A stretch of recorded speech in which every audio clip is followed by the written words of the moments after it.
James Patterson had served his country with honor in Korea, raised his orphan nephew to become a state police colonel, and spent 76 years treating everyone with the kind of respect he'd learned during military service. But at the Springfield DMV, clerk Jennifer Walsh treated him like an inconvenience, speaking loudly about his confusion with paperwork, making comments about old people who can't keep up with technology, and displaying the kind of disrespect that shocked other customers waiting in line. What Walsh didn't realize was that the elderly man she was publicly humiliating had earned 2 Purple Hearts, a Bronze Star, and the lifelong gratitude of the nephew who now commanded every state trooper in the region. Welcome to Veteran Stories. Before we continue this powerful story of disrespect, dignity, and the moment when treating someone poorly revealed a connection that would change everything, tell me in the comments which city you're watching from today. And if you believe that everyone deserves to be treated with basic human dignity, hit that subscribe button and help us share stories that matter. The Springfield Department of Motor Vehicles opened its doors at 8 a.m. to the usual crowd of frustrated citizens who'd rather be anywhere else. The fluorescent-lit office processed everything from license renewals to vehicle registrations, staffed by clerks who'd learned to maintain professional distance from customers whose patience had been tested by bureaucratic procedures. Jennifer Walsh had worked counter position number 3 for 8 years, developing the mechanical efficiency that came from handling repetitive transactions while dealing with people who were invariably in bad moods about having to visit the DMV. At 34, she'd mastered the art of following procedures without engaging personally with customers, maintaining the kind of detached professionalism that kept her workday manageable. Walsh's morning routine involved processing renewals, collecting fees, and explaining regulations with the practiced indifference of someone who'd answered the same questions thousands of times. She was competent at her job, but had little patience for customers who came unprepared or struggled to understand procedures that seemed obvious to her. Most customers accepted Walsh's efficient but impersonal service, completed their transactions, and left without incident. But some customers required more patience than Walsh was typically willing to provide. At 9:47 a.m., James Patterson approached counter number 3 with the careful movements of someone whose age and physical limitations required deliberate effort for tasks that had once been simple. At 76, Patterson used a walking cane and moved at a pace that reflected both arthritis and the lingering effects of wounds received during military service in Korea. Patterson carried a manila envelope containing his expired driver's license, vehicle registration, and what he believed were the documents required for renewal.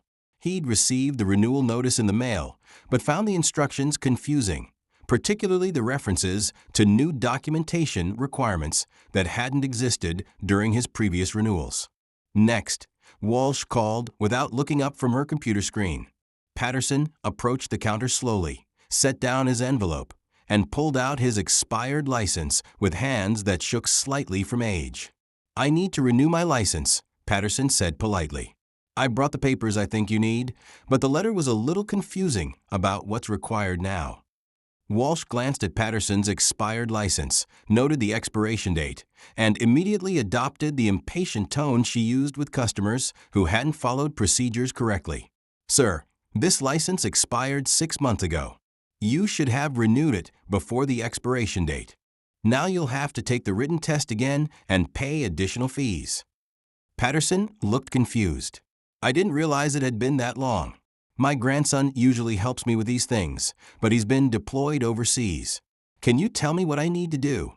Walsh's response revealed the kind of impatience that had developed from years of dealing with customers who came unprepared for transactions that required specific documentation and procedures. "Sir, the requirements are clearly stated in the renewal notice. You need current proof of residence, proof of insurance, your social security card, and a certified birth certificate. If you don't have these documents, you'll need to come back when you're properly prepared." Patterson opened his envelope and spread out several documents on the counter. "I have my insurance papers, and here's my social security card. I don't have my birth certificate with me, but I have my military discharge papers from Korea. Would that work?" Walsh looked at the documents with visible annoyance. No, sir, military papers don't substitute for a birth certificate. And this insurance card is 2 months old. We need current documentation. Other customers in line began watching the interaction, noting Walsh's increasingly loud and impatient tone with the elderly veteran who was clearly trying to comply with requirements he didn't fully understand. "I'm sorry," Patterson said quietly. "I thought the insurance card was still current. I can get the birth certificate if you tell me where to obtain it." Walsh's response crossed the line from professional impatience to public humiliation. "Sir, this is exactly why people need to prepare before coming here. We have other customers waiting, and I can't spend all day explaining procedures that are clearly outlined in the paperwork you should have read carefully." Walsh's treatment of Patterson escalated from impatient to openly disrespectful as her voice became loud enough for everyone in the crowded DMV office to hear. "Sir, you need to understand that we can't process renewals without proper documentation. The requirements haven't changed in years, and if you can't keep up with basic procedures, maybe you should have someone else help you instead of wasting everyone's time." Patterson's face flushed with embarrassment as other customers turned to stare at the commotion. The elderly veteran who'd faced enemy fire in Korea and survived wounds that earned him 2 Purple Hearts was being publicly lectured about his inability to navigate DMV bureaucracy. "I apologize for the confusion," Patterson said, his voice barely audible. "I'll come back when I have the right papers." But Walsh wasn't finished. "And next time, make sure you renew before the expiration date. Letting your license expire shows you're not paying attention to important responsibilities." The woman standing behind Patterson in line, Maria Santos, felt compelled to speak up. "Excuse me, but he's trying his best to follow your instructions. There's no need to be so harsh." Walsh turned her attention to Santos. "Ma'am, I'm just explaining the procedures that everyone needs to follow. If customers would read their paperwork and come prepared, these interactions would be much simpler." Patterson gathered his documents with shaking hands, the humiliation visible on his face as he realized the entire DMV office had witnessed his inability to complete a simple renewal transaction. What none of the customers or staff at the Springfield DMV knew was that Colonel Michael Patterson, head of the state police, was conducting one of his unannounced inspections of government offices. These surprise visits were designed to ensure that citizens received professional, respectful service from public employees. Colonel Patterson entered the DMV office at exactly 10:15 a.m., dressed in civilian clothes, as he always was during these unofficial inspections. He positioned himself near the back of the office to observe interactions between staff and customers without being recognized. The first thing he noticed was a commotion at counter number 3, where a clerk was speaking loudly to an elderly customer in a tone that immediately caught his attention. Colonel Patterson moved closer to observe the interaction, his professional training making him sensitive to situations where citizens weren't receiving appropriate treatment. As he got closer, he heard the clerk's voice. "If you can't keep up with basic procedures, maybe you should have someone else help you instead of wasting everyone's time." Colonel Patterson felt his jaw tighten at the clerk's unprofessional tone. But as he moved to get a better view of the situation, he saw something that made his heart stop. The elderly man being publicly humiliated was his Uncle James, the Korean War veteran who'd raised him after his parents died in a car accident when he was 12 years old. Colonel Michael Patterson watched in shock as the woman he would later learn was Jennifer Walsh continued to berate his uncle, the man who'd taught him everything about honor, respect, and treating people with dignity regardless of their circumstances.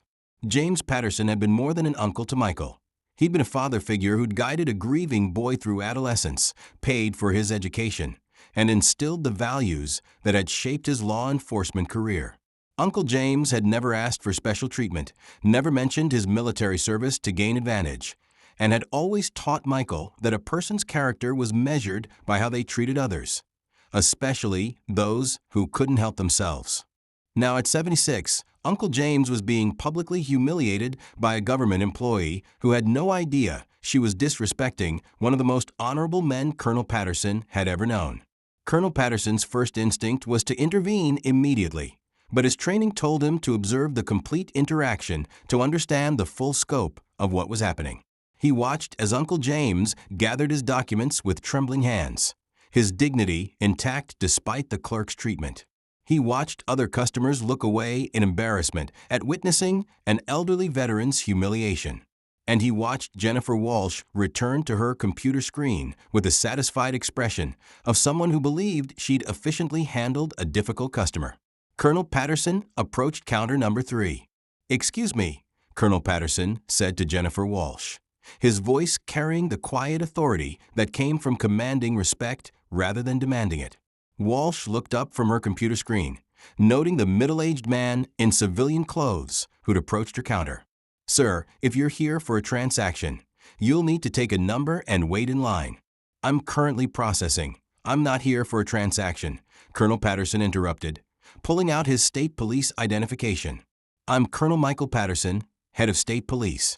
I'd like to speak with your supervisor about the interaction I just witnessed."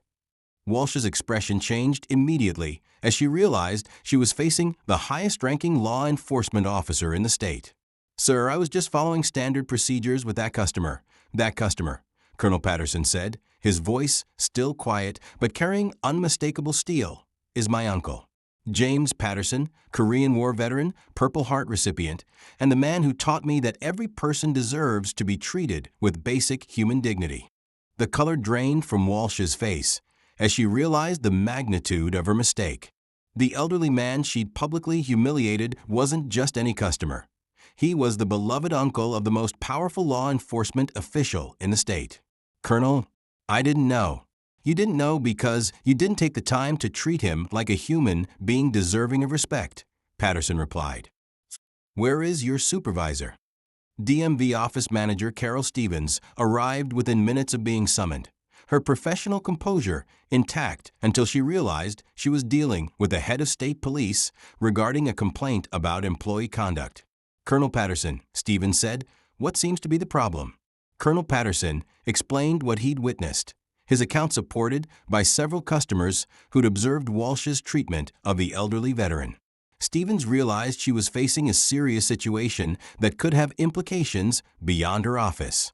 "Jennifer," Stevens said to Walsh, "is Colonel Patterson's account accurate?" Walsh looked around the office, seeing other customers nodding in confirmation of what they'd witnessed. "Mrs. Stevens, I was following procedures." The customer came unprepared with expired documentation. "That's not what I asked," Stevens interrupted.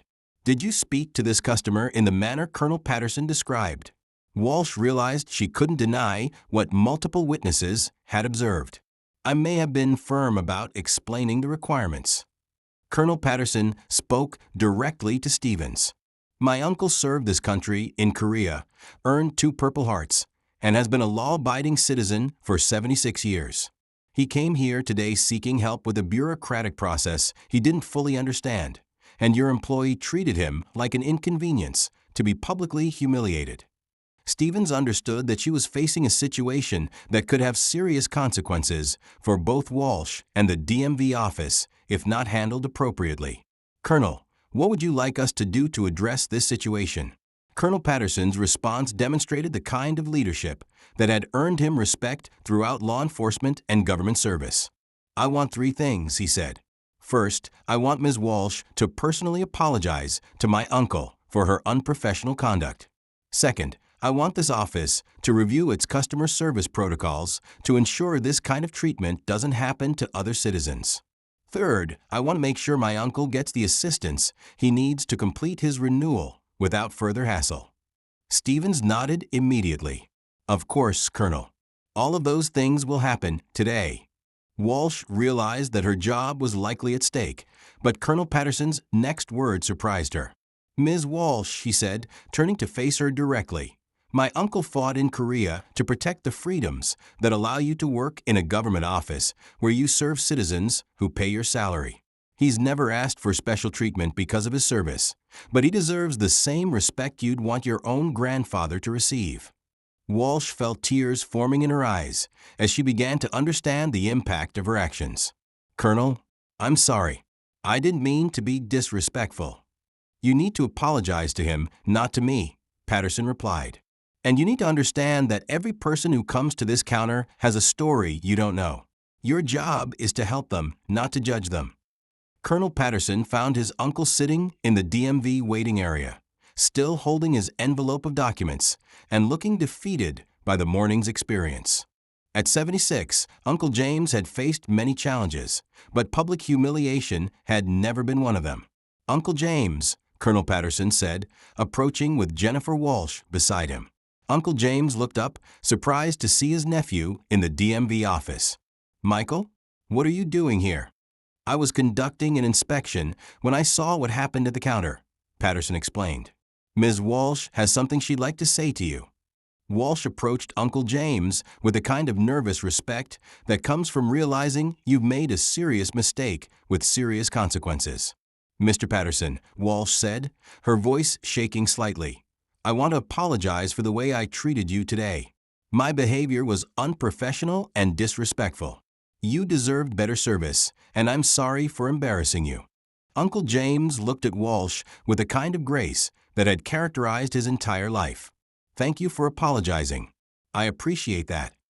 Walsh felt the sincerity in his response and realized she was in the presence of someone whose character exceeded her own. "Sir, if you'd like to come back to my counter, I'll personally make sure your renewal is processed correctly." "That would be very kind," Uncle James replied. Walsh's assistance with Uncle James's license renewal was a complete contrast to her earlier behavior. She patiently explained each requirement, helped him understand the new procedures, and even made phone calls to verify that his military discharge papers could substitute for certain documentation requirements. "Mr. Patterson," Walsh said as she processed his renewal, "I learned that military discharge papers can serve as proof of citizenship, so we won't need your birth certificate after all." Uncle James smiled. "I didn't know that was an option." "I should have explained it earlier," Walsh admitted. "That's part of providing good customer service." Other customers in the DMV office watched the transformation in Walsh's behavior, seeing how differently the same clerk could treat the same customer when she chose to be helpful rather than dismissive. Colonel Patterson observed from a distance, proud of his uncle's grace in accepting the apology and Walsh's effort to correct her mistake. After Uncle James completed his renewal successfully, Colonel Patterson walked Walsh and Office Manager Stevens through the broader implications of what had happened. "This incident," Colonel Patterson explained, "represents a problem that extends beyond one customer interaction. Citizens come to government offices when they need help with procedures they don't understand. Your role is to serve them, not to make them feel stupid for needing assistance." Stevens nodded. "Colonel, what changes would you recommend to prevent similar situations?" "Customer service training that emphasizes respect for all citizens, regardless of age, background, or level of understanding about procedures," Patterson replied. "And supervision that ensures employees maintain professional standards even when dealing with challenging situations." Walsh listened carefully, understanding that she was receiving guidance that could save her job if she implemented it correctly. "Colonel," Walsh said, "I want to do better. Today showed me that I've been focused on processing transactions instead of serving people." Patterson looked at Walsh directly. "The citizens who come here aren't interruptions to your work. They are your work. Remember that, and you'll provide the kind of service that makes government employees respected rather than resented." 2 weeks after the DMV incident, Colonel Patterson received a call from Office Manager Stevens with an update on changes that had been implemented. "Colonel, I wanted to let you know about the improvements we've made since your visit," Stevens said. "We've instituted customer service training for all staff, established a feedback system for citizens to report concerns, and created a policy that requires supervisory review of any situation where a customer appears to be struggling with procedures." "What about Ms. Walsh's performance?" Patterson asked. "She's actually become one of our most patient and helpful clerks." "The incident with your uncle seems to have been a wake-up call about the impact of her behavior on citizens." Patterson was pleased but not surprised. Sometimes people need to understand the consequences of their actions before they can change their behavior. Stevens continued, "We've also received positive feedback from customers about improved service. Your visit made a difference that extends beyond one employee." "That was the goal," Patterson replied. "Citizens deserve respectful treatment from their government. regardless of which office they visit. 6 months after the incident, Jennifer Walsh had become known among DMV customers as one of the most helpful clerks in the office. Her patient assistance with elderly customers, her willingness to explain procedures clearly, and her professional courtesy had transformed her reputation completely. Walsh often thought about Uncle James and the lesson his treatment had taught her. She'd realized that her job wasn't just processing paperwork. It was helping citizens navigate government services that could be confusing and intimidating. "Mrs. Walsh," said an elderly customer one afternoon, "thank you for being so patient with my questions. You made this much easier than I expected." Walsh smiled genuinely. "That's what I'm here for. Government service should be helpful, not stressful." The change in Walsh's approach influenced other employees in the office, creating an atmosphere of customer service that became a model for other DMV locations throughout the state. 1 year after the incident, Colonel Patterson received a letter from the Department of Motor Vehicles headquarters commending the Springfield office for achieving the highest customer satisfaction ratings in the state. The letter specifically mentioned improvements in customer service training and employee performance that had resulted from leadership intervention and policy changes implemented following a quality assurance review. Colonel Patterson shared the letter with Uncle James during one of their regular Sunday dinners. "I'm proud of you for handling that situation with such grace," Michael told his uncle. "You taught that young woman more about dignity and respect in one morning than she'd learned in 8 years of work." Uncle James smiled. "She apologized sincerely and helped me get my license renewed. That's all I needed. But your example of how to respond to disrespectful treatment showed her what real character looks like," Michael replied. "She learned from watching how you handled the situation." Uncle James looked at his nephew, the boy he'd raised who'd become a leader others respected. "I learned a long time ago that how you treat people when you're angry or hurt says more about your character than how you treat them when everything's going well." 2 years after the DMV incident, the Springfield office had become a training site for other DMV locations seeking to improve their customer service standards. Walsh, now a senior clerk and customer service trainer, often shared the story of her interaction with Uncle James as an example of how employee behavior affects citizens' experience with government services. "I learned," Walsh would tell new employees during training sessions, "that every person who comes to our counter has a life story we don't know. They might be veterans who served our country, parents struggling with complicated procedures, or elderly citizens who need patience and understanding. Our job is to serve them all with the same respect we'd want our own family members to receive." Walsh's transformation from impatient clerk to customer service advocate demonstrated that negative situations could become positive learning experiences when people were willing to acknowledge their mistakes and commit to improvement. Colonel Patterson occasionally visited the Springfield DMV during his inspections, always pleased to see the positive changes that had resulted from one morning's intervention on behalf of an uncle who'd taught him that dignity and respect were non-negotiable values. Uncle James, now 78, renewed his license without incident every 4 years, always treated with the professional courtesy that all citizens deserved. He never mentioned his nephew's position or his own military service, content to be served as just another citizen who needed government assistance. But DMV employees who'd heard Walsh's story always provided Uncle James with a kind of patient, respectful service that honored both his individual dignity and his representative importance, as someone whose treatment reflected the office's commitment to serving all citizens with professionalism and respect. James Patterson never expected special treatment because of his military service or his nephew's position in law enforcement. He'd approached the DMV counter seeking help with a bureaucratic procedure he didn't understand, hoping for the kind of assistance that government employees were supposed to provide to citizens who needed guidance. When Jennifer Walsh chose to publicly humiliate him instead of helping him, she revealed an attitude toward public service that treated citizens as inconveniences rather than the people government employees were hired to serve. Colonel Michael Patterson's intervention wasn't about using his authority to protect his uncle. It was about ensuring that all citizens received the respectful treatment that government service was supposed to provide. His response demonstrated that leadership means protecting those who can't protect themselves, regardless of personal relationships. The transformation in Walsh's behavior and the Springfield DMV's improved customer service showed that negative situations could become positive changes when people were willing to learn from their mistakes and commit to better performance. So now I ask you, have you ever witnessed someone being treated poorly by a public employee who didn't realize they were dealing with someone whose family member had the authority to address the situation?